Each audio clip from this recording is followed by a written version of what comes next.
मनुष्य अपने भावों और विचारों को भाषा के माध्यम से प्रकट करता है और संसार की सभी भाषाएं आपस में व्याकरण के नियमों में बंधी होती हैं। हमारी हिंदी भाषा भी हिंदी भाषा का भी व्याकरण संसार बहुत ही विस्तृत है, बहुत बड़ा है। और हमारी हिंदी भाषा जो है वो वर्णों से बनी है, वर्णों से बने शब्दों से बनी है तथा इन शब्दों से ही वाक्यों का निर्माण हुआ है, जिसके द्वारा हम अपने विचारों को, भावों को किसी के सम्मुख प्रकट करते हैं। अब इन वाक्यों की जो बनावट है उनकी बनावट में प्रमुख रूप से कर्ता, कर्म, क्रिया, विशेषण एवं कारक पदों का बहुत बड़ा योगदान होता है। अर्थात इनके बिना वाक्य की बनावट संभव नहीं है। तो आज का जो हमारा विषय है वह है वाच्य। वाच्य का अर्थ होता है बोलने का विषय। बोलने का जो विषय है उसे ही वाच्य कहते हैं। यह 3 प्रकार का होता है: कर्तृवाच्य, भाववाच्य तथा कर्मवाच्य। अब वाच्य को पढ़ने से पहले हम लोगों को वाच्य की बनावट किन चीज़ों से होती है और बोलने का विषय क्या है, यह हमको जानना बहुत ही ज़रूरी है। वाच्य में हम सबसे पहले पढ़ेंगे क्रिया को, क्योंकि क्रिया का वाच्य में बहुत ही बड़ा योगदान होता है, जिसके द्वारा किसी वाक्य के बारे में पता चलता है कि उसका प्रमुख रूप से प्रभाव कौन है, कर्ता है, कर्म है या क्रिया है। तो क्रिया क्या है? क्रिया का एक अर्थ होता है कार्य करना होना। जिन शब्दों या पदों से यह पता चले कि कोई कार्य हो रहा है या किया जा रहा है उसे क्रिया कहते हैं। जैसे पानी लाओ, चुपचाप बैठ जाओ, उसने प्रथम पुरस्कार जीता। यहाँ पर कोई न कोई काम हो रहा है, जैसे पानी लाने का काम हो रहा है, चुपचाप बैठने का काम हो रहा है और पुरस्कार जीतने का काम हो रहा है, इसलिए ये सब क्रियाएं हैं। कर्ता, कर्ता किसे कहेंगे? काम करने वाले को कर्ता कहते हैं। जो काम करता है उसे ही कर्ता कहते हैं। जैसे रमा खाना बना रही है, सीता झाड़ू लगा रही है। यहाँ पर खाना बनाने का काम और झाड़ू लगाने का काम हो रहा है। तो खाना बनाने का काम कौन कर रहा है? रमा। तो रमा क्या हुई? कर्ता। और झाड़ू लगाने का काम कौन कर रहा है? सीता।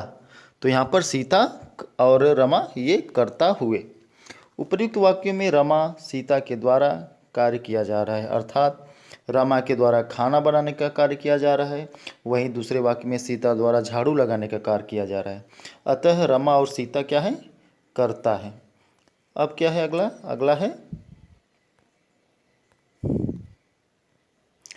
क्रिया हो गई, कर्ता हो गई। अब हम लोगों को जो एक वाक्य की बनावट होती है उसमें कर्म का योगदान होता है। कर्म का बहुत बड़ा हाथ होता है। कर्म किसे कहेंगे? कर्ता जो काम करता है उसे कर्म कहते हैं, यानी कर्ता के द्वारा जो भी कार्य किया जाता है उसे कर्म कहते हैं। जैसे रमा खाना बना रही है। अब यहाँ पे रमा कर्ता थी और क्रिया के थी बनाना। तो रमा के द्वारा क्या बनाया जा रहा है? खाना। जब यह प्रश्न पूछा जाएगा कि रमा क्या बना रही है, तो उसका उत्तर होगा खाना बना रही है। तो खाना क्या हो जाएगा? कर्म। उसी प्रकार सीता झाड़ू लगा रही है, तो सीता क्या लगा रही है? झाड़ू। झाड़ू हो जाएगा कर्म। आगे है एक ही वाक्य में कर्ता, कर्म और क्रिया को किस तरह हम लोग पहचानेंगे। जैसे वेदांत फल खाता है, इसमें कर्ता कौन है, कर्म कौन है, क्रिया कौन है। हम लोग पहला प्रश्न पूछेंगे कर्ता के लिए कि कौन फल खा रहा है, तो खा कौन रहा है? वेदांत। वेदांत हो जाएगा कर्ता। अब अगला है कर्म कैसे पहचानेंगे? वेदांत क्या खा रहा है, वेदांत क्या खाता है? वो फल खा रहा है, तो फल क्या हो जाएगा? कर्म। वेदांत फल का क्या करता है? अब ये जो क्रिया पहचानने के लिए हमको वेदांत से पूछना पड़ेगा कि वेदांत कौन सा काम कर रहा है फल को लेकर? वो फल को खा रहा है, तो खाना क्या हो जाएगी इसका? इस वाक्य में खाना क्रिया हो जाएगी। अब कर्ता, कर्म और क्रिया हम लोग जान गए हैं। अब हमको क्या है? कर्म कितने प्रकार के होते हैं ये जानना है। क्रिया, क्रिया दो प्रकार की होती है, एक कर्म को ली हुई कर्म के साथ जुड़ी हुई होती है और एक बिना कर्म के होती है। तो इस आधार पर इस क्रिया के दो रूप हैं, एक है सकर्मक क्रिया और दूसरी है अकर्मक क्रिया। अब हम जानेंगे कैसे अकर्मक क्रिया और सकर्मक क्रिया क्या होती है। पहली है अकर्मक क्रिया। तो जैसा कि नाम से ही स्पष्ट है कि अकर्मक क्रिया में कर्म नहीं होगा, अकर्मक क्रिया में कर्म नहीं होगा। तो इसकी परिभाषा इस प्रकार है, अकर्मक क्रिया का अर्थ होता है कर्म के बिना या कर्म रहित। जिन क्रियाओं को कर्म की जरूरत नहीं पड़ती है और क्रियाओं का फल कर्ता पर ही पड़ता है, उन्हें अकर्मक क्रिया कहते हैं। अर्थात यहाँ पर कर्म गायब रहेगा, वाक्यों से कर्म बिल्कुल रहेगा नहीं और क्रिया का जो प्रमुख प्रभाव पड़ेगा वो कर्ता पर पड़ेगा, न कि कर्म पर। तो इसलिए इसको अकर्मक क्रिया कहेंगे। जैसे वे हंसते हैं, यहाँ पे वे कर्ता हो जाएगा, हंसना क्रिया हो जाएगी, कर्म है ही नहीं। कर्म का जो क्रिया का प्रभाव पड़ रहा है वो कर्ता पर पड़ रहा है, इसलिए यह अकर्मक क्रिया का उदाहरण है। दूसरा, बच्चा रो रहा है, तो ये भी अकर्मक क्रिया है क्योंकि यहाँ पे कोई कर्म ही नहीं है। नीता खा रही है, नीता अब करता है, खाना खा रही है, क्रिया हो गई। अब नीता क्या खा रही है ये दिया ही नहीं है, तो यह कर्म इसमें नहीं है और यह अकर्मक क्रिया का उदाहरण है। अब आगे हम लोग बढ़ेंगे। आगे आएगी दूसरी जो है सकर्मक क्रिया। जैसा कि नाम से ही आपको पता चल जा रहा है, सकर्मक क्रिया यानी कर्म जिसमें हो, कर्म के साथ। तो सकर्मक क्रिया किसे कहेंगे? सकर्मक का अर्थ होता है कर्म के साथ या कर्म सहित। जिस क्रिया का प्रभाव कर्ता पर न पड़कर कर्म पर पड़ता है उसे सकर्मक क्रिया कहते हैं। अर्थात जिन शब्दों की वजह से कर्म की आवश्यकता होती है उसे सकर्मक क्रिया उसमें होती है। तो हम उदाहरण से इसको समझेंगे। वह चढ़ाई चढ़ता है, वह चढ़ाई चढ़ता है, कर्ता इसमें क्या है? वह, और क्रिया क्या है? चढ़ना। तो कर्ता यहाँ पे दिया हुआ है, क्रिया भी दी हुई है। हम लोग कर्म कैसे जानेंगे कि जो कर्ता है वह कौन सा काम कर रहा है? तो वो चढ़ने का काम कर रहा है, मतलब कि चढ़ाई चढ़ता है। यहाँ पे चढ़ाई कर्म दिया हुआ है, इसलिए यह सकर्मक क्रिया का उदाहरण है। मैं खुशी से हंसता हूँ, अगर होता है कि मैं हंसता हूँ केवल, तो वहाँ पे कर्ता हो जाता और क्रिया हो जाती, कर्म होता ही नहीं। लेकिन यहाँ पे कर्म दिया है कि वह खुशी से हंस रहा है, तो खुशी क्या हो जाएगी? यहाँ पे कर्म हो जाएगी और यह वाक्य हो जाएगा सकर्मक क्रिया। नीता खाना खा रही है, नीता क्या खा रही है? खाना। तो यह भी सकर्मक क्रिया का उदाहरण है। बच्चे जोरों से रो रहे हैं, बच्चे कैसे रो रहे हैं? जोरों से, तो यह भी सकर्मक क्रिया का उदाहरण है। अब आते हैं अपने आज के विषय वाच्य पर। वाच्य किसे कहते हैं? क्रिया के जिस रूपांतर से यह ज्ञात हो कि वाक्य में प्रयुक्त क्रिया का प्रधान विषय कर्ता, कर्म अथवा भाव है, उसे वाच्य कहते हैं। अब जैसा कि परिभाषा में स्पष्ट है कि क्रिया के जिस रूपांतर से यह ज्ञात हो कि वाक्य में प्रयुक्त क्रिया का प्रधान वो कर्ता है या कर्म है या भाव है, उसे वाच्य कहते हैं। यहाँ पे जो क्रिया का प्रमुख प्रभाव पड़ेगा, प्रधान विषय होगा, वह जो तीनों चीज़ें हैं, भाव, कर्म और कर्ता, क्रिया को छोड़कर, उन्हीं के आधार पर वाच्यों की पहचान की जाएगी। इनमें किसी के अनुसार क्रिया के पुरुष, वचन आदि आए हैं। किसी का अर्थ यहाँ पे हुआ क्या? कर्ता, कर्म और भाव, इनके अनुसार ही पुरुष और वचन आदि आते हैं। इस परिभाषा के अनुसार वाक्य में क्रिया के लिंग वचन चाहे तो कर्ता के अनुसार होंगे या कर्म के अनुसार होंगे या भाव के अनुसार होंगे। इन तीनों में से ही लिंग और वचन क्रिया का लगेगा। वाच्य में जो पहला है कर्तृवाच्य, जैसा कि नाम से ही स्पष्ट हो रहा है, इसमें कर्ता की प्रधानता होगी। जो क्रिया का प्रधान होगा वह होगा कर्ता। इसकी परिभाषा देखते हैं। जिस वाक्य में कर्ता की प्रमुखता होती है, अर्थात क्रिया का प्रयोग कर्ता के लिंग वचन कारक के अनुसार होता है और इसका सीधा संबंध कर्ता से होता है, तब कर्तृवाच्य होता है। उदाहरण, रमेश केला खाता है। तो यहाँ पे जो खाना क्रिया है उसका जो प्रधान या प्रमुख प्रभाव पड़ रहा है वो कर्ता के यानी रमेश के ऊपर पड़ रहा है। रमेश ही इस वाक्य में प्रमुख है, इसलिए यह कर्तृवाच्य है। दिनेश पुस्तक पढ़ता है, अब यहाँ पे दिनेश ही इस वाक्य में प्रमुख दिखाई दे रहा है, इसलिए यह कर्तृवाच्य होगा। कर्तृवाच्य की जो पहचानने के और भी दूसरे तरीके हैं, इसमें जो कर्ता होगा हमेशा कर्ता कारक में होगा, और कर्म जो होगा वह गौण होगा। कर्ता की प्रधानता होगी, कर्म इसमें उतना महत्वपूर्ण नहीं होगा। कुमकुम खाना खाकर सो गई, यह दूसरा उदाहरण है। कुमकुम जो है वो इसमें प्रमुख क्रिया का विषय है। लड़कियां बाजार जा रही हैं, अर्थात यहाँ पर भी इस वाक्य में भी लड़कियां जो है, लड़कियां वही प्रधान हैं, इसलिए यह कर्तृवाच्य का उदाहरण है। और भी उदाहरण देखते हैं। लड़की गीत गाती है, मैं रामायण पढ़ रही हूँ। तो अब मैं के अनुसार, लड़की के अनुसार, यानी उसके लिंग और वचन के अनुसार ही क्रिया का लिंग और वचन हुआ है। जैसे लड़की गीत गाती है तो जो क्रिया है वह भी कर्ता के अनुसार स्त्रीलिंग एक वचन में है। कुमकुम खाना खाकर सो गई, कुमकुर स्त्रीलिंग एक वचन के अनुसार उसकी जो क्रिया है सोना, सो गई लगी है। लड़कियां बाजार जा रही हैं, तो जो लड़कियां के अनुसार स्त्रीलिंग बहुवचन के अनुसार उनकी क्रिया भी लगी है। अब आते हैं कर्ता को जो पहचानने के दूसरे तरीके हैं। कर्ता के अपनी सामर्थ्य या क्षमता दर्शाने के लिए सकारात्मक वाक्यों में क्रिया के साथ शक के विभिन्न रूपों का प्रयोग किया जाता है। शक यानी अंग्रेजी का जो कैन है, CAN, यानी सकना। तो अब जो कर्तृवाच्य होगा इसमें उन्हीं क्रियाओं का विभिन्न रूप होगा। जैसे शक का मतलब सकता हूँ, सकती हूँ, सकते हैं, ये सारे क्रियाएं लगेंगी कर्तृवाच्य में। पहला उदाहरण है, मैं फ्रेंच पढ़ लिख सकता हूँ। यह कर्तृवाच्य का उदाहरण है। इसमें सकना शब्द का ही रूप लगा है, सकता हूँ मैं के साथ। तो मैं ही इस सकना क्रिया का प्रमुख विषय है, इसलिए यह कर्तृवाच्य हुआ। यह कलाकार फिल्मी गीतों के अलावा लोकगीत भी गा सकता है, तो यह भी कर्तृवाच्य का उदाहरण है। ऐसा सुंदर स्वेटर सुमन ही बना सकती है। अब यहाँ पे जो सुमन है वही क्रिया का प्रमुख विषय है, तो सुमन स्त्रीलिंग एक वचन है, इसलिए उसके अनुसार ही क्रिया बन सकती है, स्त्रीलिंग एक वचन में प्रयोग हुई है। अगला उदाहरण, यही मजदूर इस भारी पत्थर को हटा सकता है। तो यहाँ पर भी मजदूर के अनुसार ही सकता है एक वचन पुल्लिंग का प्रयोग हुआ है। अब आते हैं कर्मवाची पर।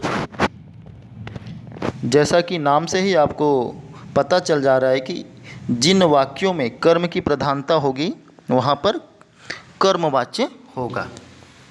परिभाषा पढ़ते हैं इसकी। जिस वाक्य में कर्म की प्रधानता होती है तथा क्रिया का प्रयोग कर्म के लिंग, वचन और पुरुष के अनुसार होता है और कर्ता की स्थिति में स्वयं कर्म होता है, वहाँ कर्मवाच्य होता है। परिभाषा से साफ साफ स्पष्ट है कि जो कर्मवाच्य है वही उस क्रिया का प्रधान विषय होगा तथा जो कर्ता है वो कर्म के रूप में प्रयोग हो जाएगा, यानी कर्मवाच्य में प्रधानता होती है। और इसमें प्रमुख अंतर यही होता है कि जो कर्ता होता है वह कर्ता कारक में न होकर के करण कारक में हो जाता है और उसका चिन्ह से या द्वारा वहाँ पे लगा होता है। और जो क्रिया होती है वो जा के विभिन्न रूपों में होती है। जा, जैसे हम लोग उदाहरण देखेंगे, कवियों द्वारा, यहाँ पर द्वारा करण कारक का चिन्ह है, तृतीय विभक्ति। कवियों द्वारा कविताएं लिखी गई, अब यह भूतकाल में है इसलिए जा का गई हो गया है। इसका अगर कर्तृवाच्य में हम लोग परिवर्तन करेंगे तो होगा कवियों ने कविताएं लिखी, कवियों ने कविताएं लिखी। अब इसका ये कर्मवाच्य में जो परिवर्तन हुआ है वो ने की जगह कर्तृवाच्य से करण कारक में परिवर्तन होकर द्वारा हो गया है। कवियों द्वारा कविताएं लिखी गई। दूसरा है रोगी को दवा दी गई, यानी इसमें भी जो दवा है वह कर्म की प्रधानता प्रमुख है, इसलिए यहाँ पर भी कर्मवाच्य होगा।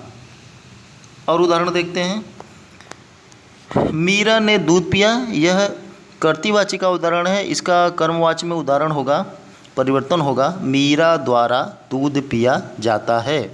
मीरा ने पत्र लिखा, तो इसका भी कर्मवाची में परिवर्तन होगा, मीरा द्वारा पत्र लिखा जाता है। वर्षा से पुस्तक पढ़ी गई, यह भी कर्मवाची का उदाहरण है पहले से ही, क्योंकि यहाँ पर कर्ता के साथ कर्ता में करण कारक का चिन्ह लगा है। वर्षा से पुस्तक पढ़ी गई भूतकाल में है, तो पुस्तक स्त्रीलिंग एक वचन है, इसलिए क्रिया भी पढ़ी गई एक वचन स्त्रीलिंग में इसकी क्रिया लगाई गई है। हलवाई द्वारा मिठाइयाँ बनाई जाती हैं, तो यह भी कर्मवाची का उदाहरण है। हलवाई द्वारा करण कारक का चिन्ह द्वारा है, मिठाइयाँ बनाई जाती हैं, और जा का ही रूप है जाती हैं।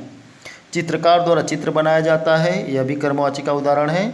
चित्रकार द्वारा, यह करण कारक का चिन्ह लगा है द्वारा, और चित्र इसका कर्म जो है प्रमुख है इस वाक्य में, और जाता है बनाया जाता है, जा का ही रूप है जाना, तो जाता है, यह भी कर्मवाची का उदाहरण है। रूपाली द्वारा कढ़ाई की जाती है, ये कढ़ाई यहाँ पे इस वाक्य में प्रमुख है, इसलिए यह कर्मवाची का उदाहरण है। अंतिम है भाववाच्य। भाववाच्य की परिभाषा इस प्रकार है, इस वाच्य में कर्ता अथवा कर्म की ही नहीं बल्कि भाव अर्थात क्रिया के अर्थ की प्रधानता होती है। यानी कि जो क्रिया का प्रमुख रूप से भाव उभर के आएगा वही यह भाववाच्य की परिभाषा हो जाएगी। भाववाच्य में वह वाक्य हो जाए, वह वाच्य भाववाच्य में हो जाएगा। नाम से स्पष्ट है कि जो भी वाक्य, जिस वाक्य में भाव की प्रधानता होगी वही भाववाच्य होगा। जैसे मरी से उठा नहीं जाता, यानी उठने का काम है जो, वह मरी से नहीं हो रहा है, यानी यहाँ पे भाव की प्रधानता है। जो उठने का, नहीं उठ पाने का भाव है वही भाववाच्य का उदाहरण है, और यहाँ पे भाववाच्य होगी। नानी जी से चला नहीं जाता, यह भी एक इमोशन है, एक भाव है। जो नानी जी से नहीं हो रहा है वो चलने का भाव यहाँ पे दिखाया गया है कि नानी जी से चला नहीं जा रहा है, इसलिए यह भाववाच्य का उदाहरण है। पहलवान से दौड़ा नहीं जाता, यहाँ पर भी पहलवान के असमर्थता का कारण दिखाया गया है कि उसे दौड़ा नहीं जाता, पहलवान दौड़ने में असमर्थ है, उसका यह भाव है, तो इसलिए यह भाववाच्य का उदाहरण है। अब भाववाच्य और कर्मवाच्य में क्या अंतर होता है? केवल कर्मवाच्य में कर्म जरूर होता है, लेकिन भाववाच्य में कर्म नहीं होता है। ठीक है। दूसरे उदाहरण, धूप में चला नहीं जाता है, यहाँ पर भी धूप में नहीं चला जाना, यह भी एक भाव है जो नहीं हो पा रहा है। मुझसे उठा नहीं जाता, वह भी मरीज के उदाहरण जैसा ही है, उठा नहीं जाता, यानी यह जो उठा नहीं जाता, यह क्रिया के भाव की प्रधानता इसमें दिखाई गई है कि उठा नहीं जाता, तो यहाँ पर भी भाववाच्य है। मोहन से टहला नहीं जाता, मोहन से जो करता है वो तृतीया विभक्ति में है, यानी करण कारक में उसका चिन्ह से है। टहला भी नहीं जाता, टहला भी नहीं जाता, यानी कि जो क्रिया का भाव प्रमुख रूप से आ रहा है टहलना उनसे नहीं हो रहा है, तो इसलिए यहाँ पर भी भाववाच्य होगा।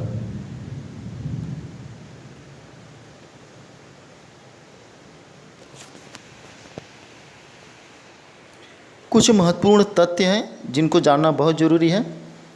पहला है, भाववाच्य में अकर्मक क्रिया का प्रयोग होता है। भाववाच्य में अकर्मक क्रिया का प्रयोग होता है, जबकि कर्मवाच्य में हम लोग देखते हैं वहाँ पे कर्म जरूर रहेगा, सकर्मक क्रिया रहेगी। इस वाच्य में प्रायः नकारात्मक वाक्य होते हैं। सबसे बड़ी पहचान इसकी क्या है भाववाच्य की? इसमें प्रायः नकारात्मक वाक्य ही होते हैं। अभी तक हमने जितने भी उदाहरण पढ़े सब में कोई न कोई भाव अपने नकारात्मक रूप को ही दर्शा रहा था। भाववाच्य में प्रयुक्त क्रिया सदा पुल्लिंग, अकर्मक और एक वचन में होती है। यह भी बहुत बड़ी पहचान है। जब भी भाववाच्य आएगा उसकी जो क्रिया रहेगी वह पुल्लिंग में रहेगी और अकर्मक रहेगी और एक वचन में रहेगी। जैसे चलो अब सोया जाए, चलो अब सोया जाए, यहाँ पर भी एक भाव, सोने का भाव दिखाया गया है और यह एक वचन अकर्मक पुल्लिंग में है, जो क्रिया है सोना। इस मोटे व्यक्ति से उठा नहीं जाता, यानी ये नकारात्मक वाक्य सीधा सीधा दिख रहा है, उठा नहीं जाता, यह नकारात्मक वाक्य है। और इस मोटे व्यक्ति के इस भाव का यहाँ पे प्रकटीकरण होता है कि उससे उठा नहीं जाता। यहाँ पर जो क्रिया है उठा नहीं जाता, एक वचन, अकर्मक और पुल्लिंग है। तो यह हो गई भाववाच्य को पहचानने की बहुत सारे तथ्य। अब है कि कर्तृवाच्य के वाक्यों को कर्मवाच्य और भाववाच्य में बदला जा सकता है। कर्तृवाच्य में कर्ता की असमर्थता दर्शाने के लिए क्रिया एवं नहीं के साथ शक के विभिन्न रूपों का भी प्रयोग किया जाता है। जैसे मैं चीनी भाषा नहीं लिख सकता हूँ। अब यहाँ पर कर्तृवाच्य में भी सकना के विभिन्न रूपों का प्रयोग हुआ है, सकता हूँ, सकती हूँ इत्यादि इत्यादि। तो ये भी कर्तृवाच्य की बहुत बड़ी पहचान होती है। तो मैं चीनी भाषा नहीं लिख सकता हूँ, अब इसको अगर हम लोग कर्मवाच्य में प्रयोग करेंगे तो ये होगा मेरे द्वारा चीनी भाषा नहीं लिखी जा सकती है। लेकिन भाववाच्य में अगर प्रयोग करेंगे तो हो जाएगा मुझसे चीनी भाषा नहीं लिखी जा सकती है। तो यही दोनों अंतर हो जाएगा भाववाच्य, कर्मवाच्य और कर्तृवाच्य में। यह मोटा आदमी तेज नहीं दौड़ सकता है, यह भी कर्तृवाच्य का उदाहरण है। बच्चे आज खेलने बाहर नहीं जा सकते हैं, मोहन यह सवाल हल नहीं कर सकता है। ये सारे कर्तृवाच्य के उदाहरण थे जो कि शक शब्द यानी सकना शब्द के क्रियाओं से प्रयोग हुए थे। अब हम लोग कर्मवाच्य से संबंधित कुछ महत्वपूर्ण तथ्य जानेंगे। अभी कर्तृवाच्य के बारे में जानेंगे। कर्मवाच्य में कर्म जरूर रहेगा, उपस्थित रहता है, और क्रिया रहेगी वो सकर्मक होती है। कर्मवाच्य के वाक्यों में प्रायः क्रिया जा का रूप लगाया जाता है, जो कि मैंने पहले भी बताया है कि दादाजी अखबार पढ़ते हैं। अब इसको अगर कर्मवाच्य में हम लोग परिवर्तित करेंगे तो दादाजी द्वारा यानी करण कारक का चिन्ह द्वारा लग जाएगा, अखबार पढ़ा जा रहा है, जा का ही अगला रूप है वर्तमान काल में, पढ़ते हैं की जगह पढ़ा जा रहा है। पुजारी पूजा करता है, पुजारी द्वारा पूजा की जाती है। कर्मवाच्य में पूजा की प्रधानता हो जाएगी। पूजा जो स्त्रीलिंग है, एक वचन है, तो पुजारी द्वारा पूजा की जाती है। अब ऐसे ही हम लोग उदाहरण देखेंगे कर्तृवाच्य से कर्मवाच्य में परिवर्तित करने के ढेर सारे उदाहरण। हालदार साहब ने पान खाया, इसका हो जाएगा कर्मवाच्य में हालदार साहब द्वारा पान खाया गया। मरीज पानी नहीं पी सकता, मरीज से पानी नहीं पिया जाता या मरीज द्वारा पानी नहीं पिया जाता। अब देखेंगे हम लोग अंत में जो क्रिया है वहाँ पे कर्मवाच्य में जब बनाएंगे हम लोग तो वहाँ पे जा का ही विभिन्न रूप लगेगा। जैसे पहला भूतकाल था, पान खाया, तो जा का हो जाएगा गया। दूसरा है मरीज पानी नहीं पी सकता, तो मरीज से पानी नहीं पिया जाता। अब आप गाना गाएं, अब आपके द्वारा गाना गाया जाए। कुम्हार मिट्टी के बर्तन बनाता है, कुम्हार द्वारा मिट्टी के बर्तन बनाए जाते हैं। कवयित्री ने कविता पाठ किया, कवयित्री द्वारा कविता पाठ किया गया। गायिका ने मधुर गीत गाए, गायिका द्वारा मधुर गीत गाए गए। मरीज ने आज खाना खाया, मरीज द्वारा आज खाना खाया गया। दादाजी अखबार पढ़ते हैं, दादाजी द्वारा अखबार पढ़ा गया। अब कर्मवाच्य को हम लोग कर्तृवाच्य को भाववाच्य में बदलेंगे। यह तैराक तेज तैरता है, तो इसका भाववाच्य में कैसे होगा? क्रिया जो भाव के रूप में प्रकट होगी, इसका होगा इस तरीके से कि इस तैराक द्वारा तेज तैरा जाता है। जो तैरने का काम हो रहा है वह एक भाव के रूप में प्रकट हो रहा है, इसलिए यहाँ पे भाववाच्य होगा। घायल व्यक्ति उठ नहीं सकता, यह आसानी से भाववाच्य में परिवर्तित हो जाएगा क्योंकि यह पहले से ही नकारात्मक वाक्य है। तो घायल व्यक्ति से उठा नहीं जाता। अब ये जाता शब्द जा का ही अगला रूप है जाता। मैं प्रतिदिन नहाता हूँ, मेरे द्वारा प्रतिदिन नहाया जाता है। नहाने का जो काम है वह यहाँ पे प्रमुख है, तो वह एक भाव है। चलो घूमने चलते हैं, चलो घूमने चला जाए। बच्चे शांत नहीं बैठ सकते, बच्चों द्वारा शांत नहीं बैठा जाता। विनय ज़ोर ज़ोर से हंस रहा है, विनय द्वारा ज़ोर ज़ोर से हंसा जा रहा है। नाविक नदी में तैर रहा था, नाविक द्वारा नदी में तैरा गया। दुखियारी हंस भी न सकी, दुखियारी से हंसा भी न गया। रात भर कैसे जागेंगे, रात भर कैसे जागा जाएगा। यानी सभी भाववाच्य की क्रियाओं में जा का ही विभिन्न रूप लगेगा। भूतकाल है तो भूतकाल में गया, वर्तमान काल है तो जाता है, भविष्य काल है तो जाएगा। किसान खेत में सोता है, तो इसका क्या होगा भाववाचक में? किसान से खेत में सोया जाता है, या किसान द्वारा खेत में सोया जाता है। अब अगला है कर्मवाच्य से कर्तृवाच्य में कैसे परिवर्तन करेंगे। तो पहले हम लोग जैसे जिस नियम से कर्तृवाच्य को कर्मवाच्य में परिवर्तित कर रहे थे, यानी कर्तृवाच्य का जो ने है, कर्ता कारक का जो चिन्ह है कर्ता ने, उसको हटा करके द्वारा लगाया जा रहा था, करण कारक का चिन्ह लगाया जा रहा था से या द्वारा। वही यहाँ पे उल्टा करना है, हमको द्वारा हटा करके उसको कर्तृवाच्य में यानी कर्ता कारक का चिन्ह लगा देना है, या कर्ता कारक में उस कर्ता को लिख देना है। और जो क्रिया के साथ जा का विभिन्न रूप लग रहा था, जाना, उसको हटा देना है। पहला उदाहरण है, किसान द्वारा खेत में खाद डाली जाती है। इसका कर्तृवाच्य में परिवर्तन होगा, किसान खेत में खाद डालते हैं। द्वारा हटा दिया गया है और जाति शब्द को हटा दिया गया है, बाकी चीज़ें वही हैं सेम। किसान खेत में खाद डालते हैं। दूसरा उदाहरण, एडिसन द्वारा बल्ब का आविष्कार किया गया। एडिसन ने कर्तृकारक का चिन्ह लग गया, कर्ता कारक का। एडिसन ने बल्ब का आविष्कार किया। लोगों द्वारा मंत्री का स्वागत किया गया। लोगों ने कर्ता कारक का चिन्ह है ने, लोगों ने मंत्री का स्वागत किया। नेताजी द्वारा अदालत में गवाही दी गई। नेताजी ने अदालत में गवाही दी। मुझसे यह वजन नहीं उठाया जाएगा, मैं यह वजन नहीं उठा सकूंगा। रमा द्वारा बुढ़िया को सड़क पार कराई गई।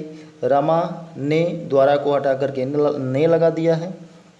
बुढ़िया को सड़क पार कराई गई, यानी सड़क पार कराई गई को हटा देना है, बस जो जाना है, जा का विभिन्न रूप है उसको हटा देना है। भूतकाल में गई, तो यह भूतकाल का जो गई है उसको यहाँ से हटा करके केवल कराई लिखना है।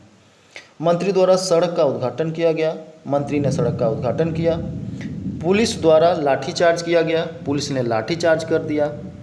फादर द्वारा रिश्ते बनाकर तोड़े नहीं जाते थे। यह हमारी पाठ्यपुस्तक मानवीय करुणा की दिव्य चमक नामक पाठ से इस वाक्य को लिया गया है। तो इसका जो होगा कर्तृवाच्य में परिवर्तन, फादर रिश्ते बनाकर तोड़ते नहीं थे। अंतिम में छात्रों को प्रार्थना स्थल पर इकट्ठा किया। तो छात्रों को प्रार्थना स्थल पर इकट्ठा कीजिए, यह हो जाएगा कर्तृवाच्य में। अब है भाववाच्य से कर्मवाच्य में हम परिवर्तन, भाववाच्य से कर्तृवाच्य में परिवर्तन कैसे करेंगे। भाववाच्य में है, मुझसे इस पेड़ पर नहीं चढ़ा जाएगा। हम लोगों ने देखा था कि जो भाववाच्य के उदाहरण रहेंगे वो अक्सर नकारात्मक रूप में रहेंगे। तो यहाँ पर भी केवल जो मुझसे शब्द है वह कर्ता कारक में लिख देना है, कर्ता कारक का चिन्ह लगाकर लिख देना है। और जो मुख्य क्रिया में जाएगा, जाएगी, जाता है, ये शब्द हटा करके केवल जो उसकी मुख्य क्रिया पहले से थी उसको लिख देना है। तो मुझसे इस पेड़ पर नहीं चढ़ा जाएगा, मुझसे एक हो जाएगा मैं इस पेड़ पर नहीं चढ़ सकता। तुमसे बर्फ से शीतल पानी में नहीं नहाया जाएगा। तुमसे का तुम, बर्फ से शीतल पानी में नहीं नहा सकोगे। ऐसी सर्दी में रात भर कैसे बैठा जाएगा। ऐसी सर्दी में रात भर कैसे बैठेंगे। कुत्तों द्वारा जोर से भौंका जा रहा है। कुत्ते जोर से भौंक रहे हैं। कुत्ते के द्वारा बिल्ली के पीछे भागा जा रहा है। कुत्ते बिल्ली के पीछे भाग रहे हैं। घायल सैनिक से बोला भी नहीं जा रहा है। तो इसका होगा घायल सैनिक बोल नहीं पा रहा है। उसके द्वारा पार्क में प्रतिदिन दौड़ा जाता है। वह पार्क में प्रतिदिन दौड़ता है। इस घने जंगल में सारा दिन कैसे बिताया जाएगा। इस घने जंगल में सारा दिन कैसे बिताएंगे। घायल हंस से उड़ा न गया। घायल हंस उड़ न सका या उड़ न पाया। विधवा से रोया भी न जा सका। तो इसका जो से है करण कारक का चिन्ह हटा करके केवल लिख देना विधवा रोया न जा सका, यानी जा सका को हटा देना है, जा को हटा देना है, केवल लिखना है रो न सकी। तो इस प्रकार से हमारा ये वाच्य आज का विषय जो वाच्य था, मुझे उम्मीद है आप सभी को समझ में आया होगा। कोई भी डाउट हो तो आप पूछ सकते हैं। धन्यवाद।